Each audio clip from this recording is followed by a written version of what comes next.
My name is David Daniel Ball, and these are the headlines for Saturday, the 13th of November, 2010. Today's tune: the problem is not the banks, the problem is the government is that bad. And a Bible quote: for this reason, since the day we heard about you, we have not stopped praying for you. We continually ask God to fill you with knowledge of His will through all the wisdom and understanding that the Spirit gives. Colossians 1-9. And headlines from Fox. Current RNC Chair Michael Steele has faced increased scrutiny from both Democrats and Republicans for his leadership skills and verbal gaffes, and he now faces a challenge from former Michigan GOP Chair Saul Anuzis.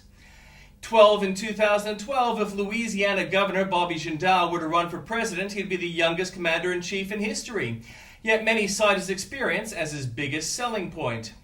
Conservative group calls on Justice Department to investigate weekly prayer sessions on Capitol Hill that FoxNews.com found have sometimes included people with terrorist ties.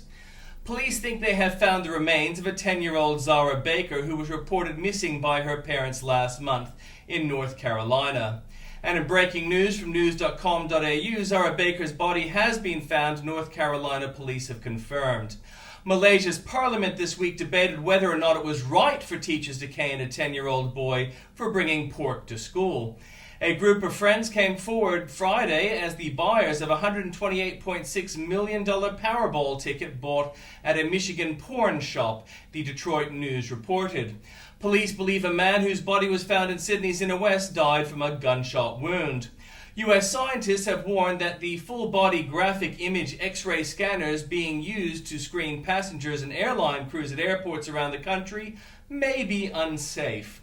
And from New South Wales and the ACT, Paul Palfreman is Australia's unknown prisoner left to languish in one of Europe's most notorious prisons. Accused murder mastermind Rod Medich has broken his silence from inside a Sydney prison. Dozens of state MPs will retire with more than $30 million in taxpayer-funded pensions. From Queensland, Western Queensland landholders are holding out against the plans for a $3 billion coal mine to rival New South Wales' Hunter Valley and create more than 800 jobs. A bounce back in the Queensland housing industry is unlikely anytime soon, with the latest figures showing another drop in housing finance figures. Boys aged 10 to 14 are the fastest growing group of violent criminals in Queensland, and parents who use TVs and video games as babysitters are blamed. The Crime and Misconduct Commission has insisted Police Commissioner Bob Atkinson's new contract make him accountable for officer bad behaviour. From Victoria may be heading for a hung parliament with the polls tightening as the Brumby government support slips.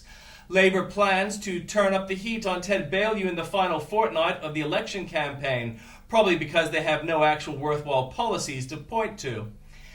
Almost half of all people rushed to hospital are left waiting in the back of the ambulance outside overflowing emergency wards. Nothing new from the Northern Territory. From South Australia, the government has been ordered by the Labor Party's governing body to reverse the budget cuts to worker entitlements, another sign of unrest in the party. Federal Regional Minister Simon Crean has criticised the Murray-Darling Basin Authority for being one-dimensional. A lack of leads into the Rowe family triple murder and days of unsuccessful searching by specialist police have fueled speculation about the killer. At least 4 South Australian newborns died soon after leaving hospital in situations where health workers contacted families South Australia to say they were concerned. Premier Mike Rann's Annus Horribilis continues. It is almost as if he is channeling Captain John Smith on the bridge of the Titanic. And from Western Australia, Premier Colin Barnett has defended his police minister despite suffering a heavy blow and having his controversial stop and search laws blocked in Parliament. A West Australia teacher has been stood down following claims the mouths of several primary school students were sticky taped shut. Nothing new from Tasmania.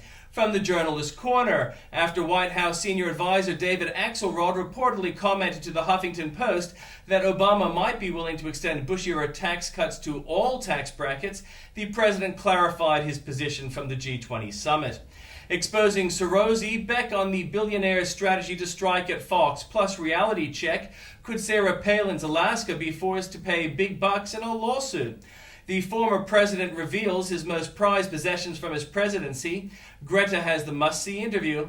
Fighting earmarks, will the GOP agree to ban pork spending? Plus, is there a solution to Social Security, or should the program be scrapped?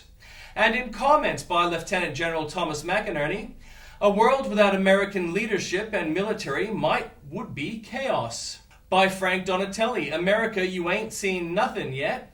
By Muhammad Ali Biari, Muslims can be patriots too. By Wendy Murphy, the truth about Amazon, kids, and free speech. From Andrew Bolt, gay marriage will divorce labor from its base, failing not because they're poor, but for reasons why they're poor. The great global warming scam just got worse. Swan saves by taxing you more. Amnesty defends helping Hicks sell books. Hostages taken, aid block, and that's just on the peace ship. The U.S. sinks and sinks. Sanctimonious hypocrites get up your nose. Victoria's liberals catching up to Labour. Paying Muslims not to turn on us. Elton John, a native artifact. And airing our dirty linen abroad. 4G made Trump Gillard's $43 billion. That's your money the banks are risking. It's his Remembrance Day too, isn't it? And more for you there at the link.